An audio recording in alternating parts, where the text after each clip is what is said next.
Muito bem, estamos na lição de número 12. Façamos agora esse resumo. O título: O Filho e o Espírito, é claro, o Espírito Santo. Nós temos aqui o textório em São Lucas capítulo 1, versículo 35, quando o anjo fala para Maria, ele diz assim, ó: E respondendo o anjo, disse-lhe: Descerá sobre ti o Espírito Santo, e a virtude do Altíssimo te cobrirá com a sua sombra, pelo que também o Santo, com letra maiúscula, ou seja, o Santo com letra maiúscula é apenas o Senhor Jesus Cristo. Nós somos santos com letra minúsculas. Por quê? Porque nós somos santificados pelo sacrifício e pelo sangue do Senhor Jesus Cristo. Então ele diz assim, ó: pelo que também o santo que de ti há de nascer será chamado Filho de Deus com letra maiúscula. Lembrando também que Filho de Deus com letra maiúscula é somente o Senhor Jesus Cristo, que ele é a expressão exata do Pai. Nós somos filhos com letra minúscula. Nós somos filhos por adoção, pelo sacrifício do Senhor Jesus Cristo. Verdade prática: o Filho de Deus cumpriu o seu ministério em plena dependência do Espírito Santo, revelando que a obra redentora é trinitária. O Pai envia, o Filho obedece e o Espírito Santo capacita. Então nós vamos ver sempre a ação, da Santíssima Trindade. A leitura bíblica em classe se encontra em Lucas capítulo 1, versículo 26 ao 38. Vamos para a nossa introdução. O plano da salvação é uma ação coordenada pela Santíssima Trindade, desde a concepção do Filho, sua obra redentora no Calvário, e a ressurreição dentre os mortos. O Pai, o Filho e o Espírito Santo atuam em perfeita unidade. Essa lição revela como o Espírito Santo participa ativamente da encarnação do Senhor Jesus Cristo, tá? Vamos lá, primeira parte: o Espírito e a concepção do Filho. No item 1, o anúncio do nascimento do Senhor Jesus Cristo. Lucas registra que o anjo Gabriel, ele foi enviado por Deus à cidade de Nazaré, na Galileia. Essa cidade de Nazaré fica no norte, o mensageiro visita uma jovem chamada Maria. Ele faz uma revelação surpreendente. Ele diz assim, ó: E eis que em teu ventre conceberás e darás à luz um filho. E ela faz uma interrogação. Ela fala assim, ó, porque ela era noiva de José, mas ela ainda não havia, ela não havia tido nenhum tipo de intimidade com José. Então ela fala: como que eu teria o filho se eu ainda não conheço o varão? E ele explica então, e ele fala, é justamente aqui o texto áureo, quando ele fala como que será miraculoso nesse nascimento.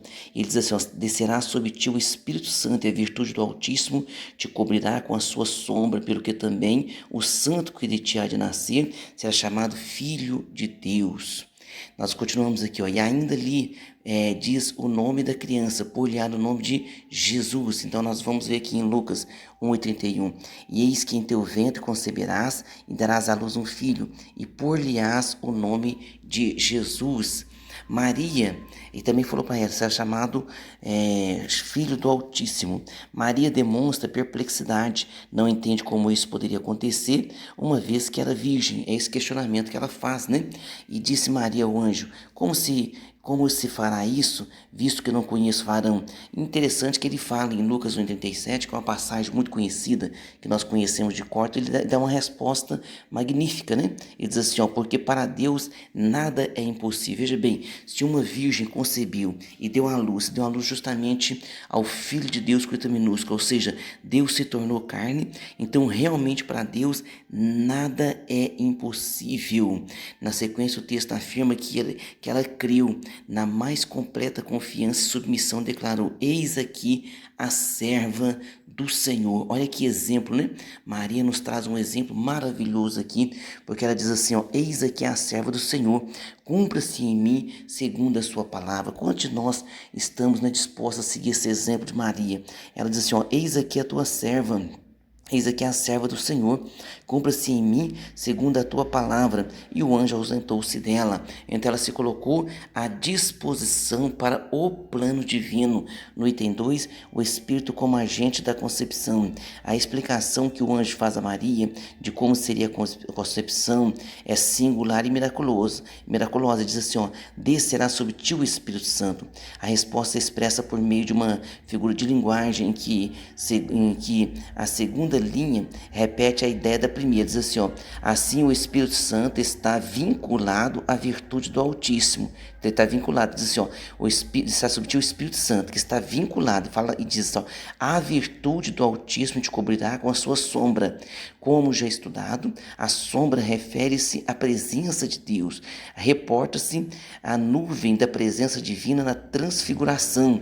Então, Maria, por ela ser da religião judaica, né, e sempre está aprendendo todo sábado na sinagoga, então Maria compreendeu como seria aquilo. E diz assim, ó, no São Lucas 9,34, e dizendo isso, veio uma nuvem que os cobriu com a sua sombra, e entrando eles na nuvem temeram. Então, a nuvem sempre foi essa representação da glória de Deus, da glória do Altíssimo. Então, lá com Moisés aconteceu dessa forma, aqui com Maria aconteceu dessa forma, também na transfiguração aconteceu dessa forma.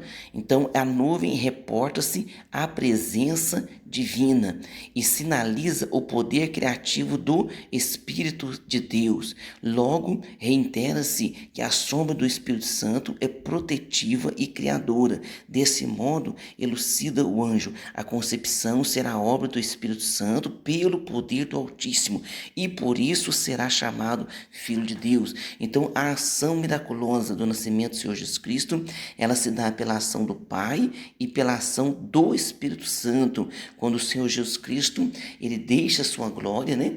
E ele vem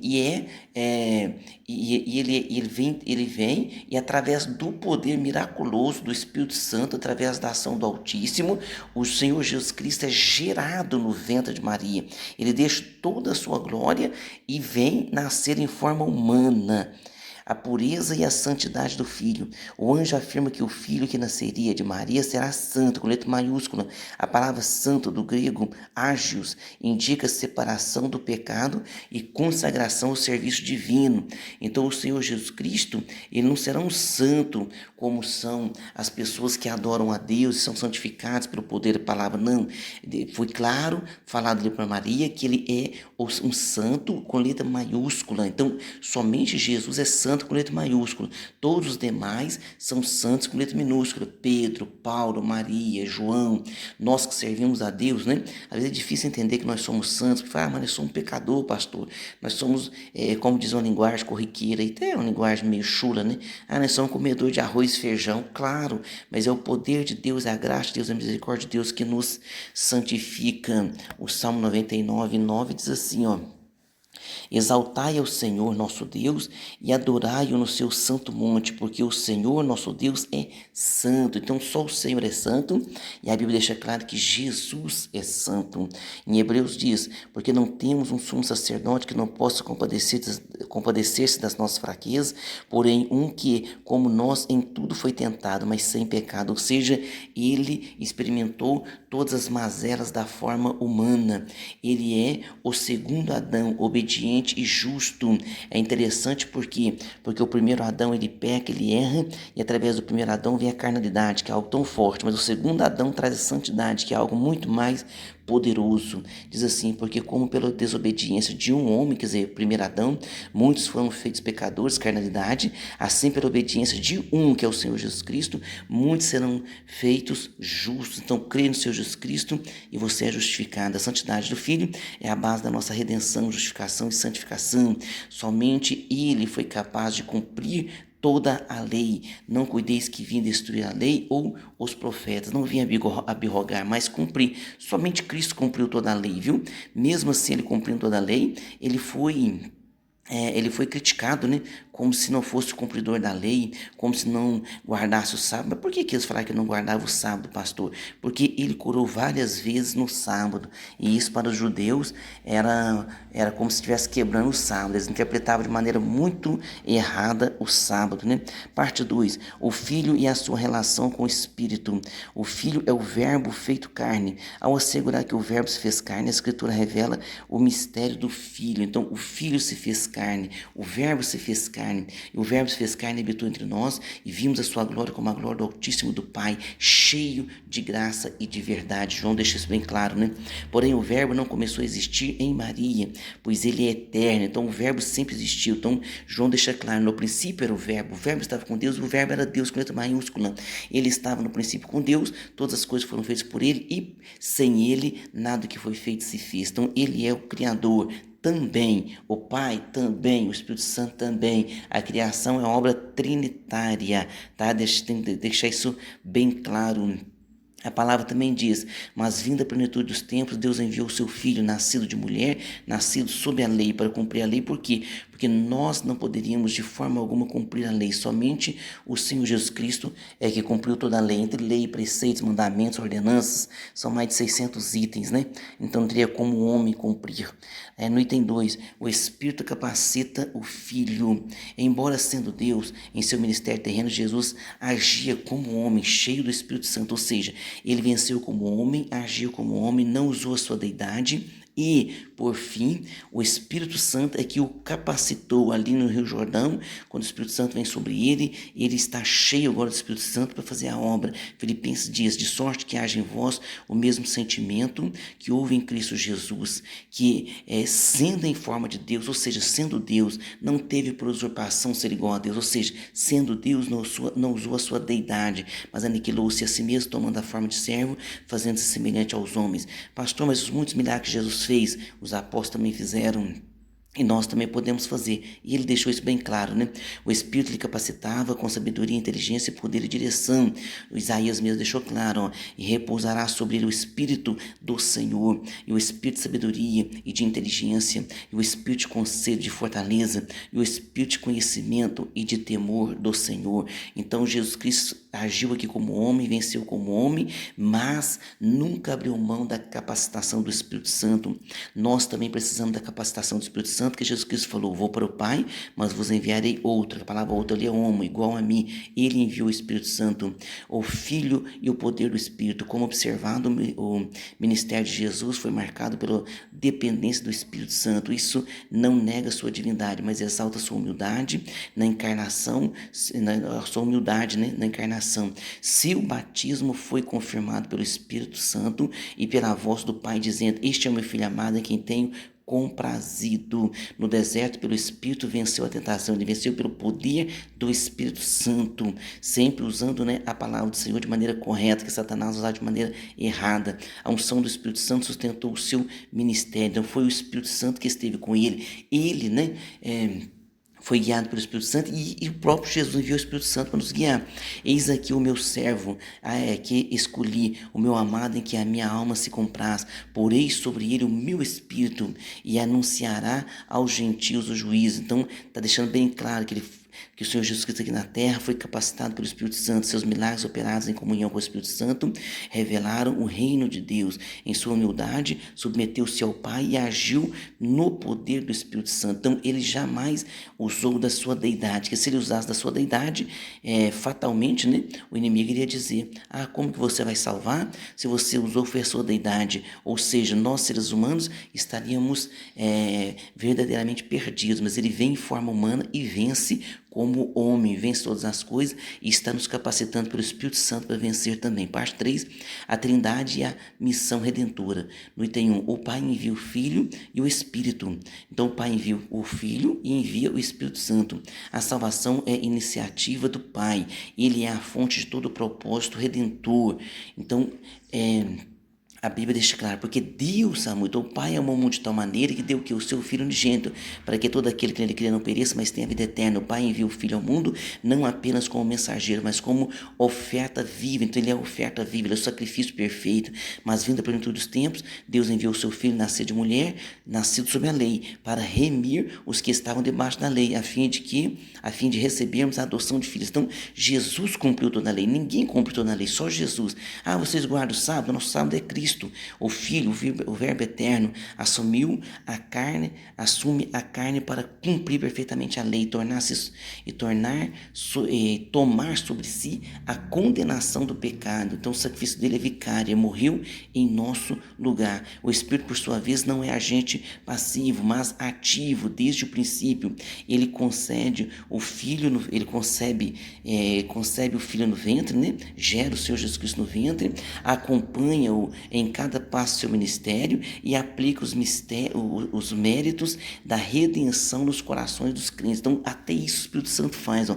Mas Deus nos revelou pelo seu Espírito, porque o Espírito penetra todas as coisas, ainda as profundezas de Deus. Então, somente o Espírito Santo pode convencer o homem é coração duro, dura serviço, né? Israel sempre foi acusado de ser dura serviço, não se dobra, o homem não se dobra, o Espírito Santo nos dobra, nos guia, ele vai lá dentro e fala, você é pecador, você errou, aí nós olhamos aquela miséria dentro de nós, a nossa justiça é como trapo de imundícia diante de Deus, aí o Espírito Santo fala, nos convence e diz, o sacrifício foi perfeito, e nós abraçamos a Cristo e sentimos a salvação em nosso coração, amém? O Espírito revela e exalta o Filho. João explica que a missão do Espírito não é atrair atenção para si, mas é revelar e exaltar o Filho. Jesus Cristo afirmou, ele me glorificará, porque há de receber do que é meu e vou-lo há de anunciar. Então o Espírito Santo também glorifica o Filho.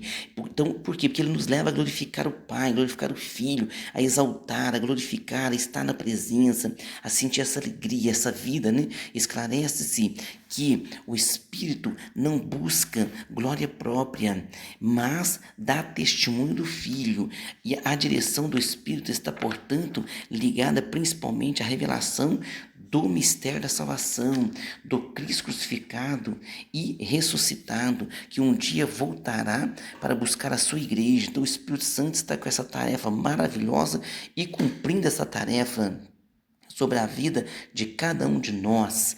A palavra do Senhor diz, amados, não creiais em todo espírito, mas provai se os espíritos são de Deus, porque já muitos falsos profetas se têm levantado no mundo. Nisto conhecereis o Espírito de Deus. Todo espírito que confessa que Jesus Cristo veio em carne, isso é de Deus. Satanás não confessa, nenhum demônio confessa, viu? Se você pedir pro demônio falar que Jesus Cristo veio em carne, ele não consegue completar essa frase. Se você tiver em dúvida se uma pessoa está liberta ou não, manda ela confessar. No item 3, a fé, a submissão do crente. O plano da redenção, embora concebido e executado pela Trindade, requer uma resposta humana. Então o homem tem que ter uma resposta. Nós precisamos reagir, né? Diz assim, ó, porque pela graça sois salvos por meio da fé, isso não vem de vós, é dom de Deus, mas você tem que abrir o coração. Fica de braço cruzado, já que a salvação vem de Deus. Os calvinistas estão falando que quem vai ser salvo, quem não vai ser salvo, não vai ser salvo. Cuidado com esse pensamento, porque, pastor, mas Deus já sabe. Não, Deus, você não é Deus, hein? Você tem que buscar a Deus, você tem que orar, você tem que fazer a obra, você tem que ganhar a alma, fala do Senhor Jesus Cristo, porque a vontade de Deus é que todos se salvem. Não somos agentes da redenção, mas somos seus recipientes e participantes. Maria, ao ouvir a mensagem do anjo sobre a concepção milagrosa, mesmo sem entender plenamente, submeteu-se com fé. Sua resposta é um exemplo profundo da postura que todo crente deve assumir diante da obra trinitária, isto é, confiar com humildade e entrega teu caminho ao Senhor, confia nele e ele tudo fará. Assim como o filho submeteu-se ao pai e foi ungido pelo Espírito Santo, também o crente é chamado a se colocar nas mãos de Deus, crendo que Ele é poderoso para fazer o impossível, que realmente a salvação e o perdão de pecado é algo impossível, só Deus pode realizar isso, amém? Conclusão, reiteramos que a redenção é uma obra trinitária que revela a perfeita unidade e cooperação entre as pessoas divinas. O Filho, embora sendo Deus, submeteu-se ao Pai e agiu no poder do Espírito Santo. Ao completarmos essa harmoniosa, ao contemplarmos essa harmonia divina, né? Essa harmonia divina, somos convidados a uma resposta de fé genuína em Cristo, ou seja, nós também precisamos participar dessa a harmonia divina, temos que entrar em harmonia, porque o Pai de Jesus Cristo falou, né? Como eu e o Pai somos um, ele trabalha para que os discípulos e Cristo sejam um. Amém? Vamos para o nosso questionário. De acordo com a lição, o que significa a palavra santo? Significa separado do pecado e consagrado a Deus, com letra maiúscula, só Cristo é santo, com letra maiúscula. Pergunta 2, qual é a base da nossa redenção, justificação, santificação? A santidade de Cristo é a base da nossa redenção, justificação e santificação. O sacrifício dele foi perfeito. Pergunta 3, o verbo encarnado escolheu depender do Espírito de Deus que lhe capacitava com o quê? Então, o verbo encarnado escolheu, claro, o verbo encarnado escolheu depender do Espírito Santo, que lhe concedia sabedoria, poder e direção. Por quê? Porque ele estava em forma humana. Pergunta 4, qual é a missão do Espírito, que João explica, conforme Jesus afirma em João 16,14, a missão do Espírito é glorificar e exaltar o Filho, ou seja, o Espírito Santo, ele conduz a adoração e ele conduz a igreja em adoração a Deus, amém? Pergunta 5, quando nos colocamos nas mãos de Deus, crendo que Ele é poderoso para fazer o impossível, qual é a resposta que Ele espera de nós? Deus espera de nós fé, arrependimento e obediência, ou seja, tem que haver uma resposta humana a todo o poder, sacrifício e obra salvadora de Deus. Amém? Deus abençoe você e sua família. Até a próxima aula.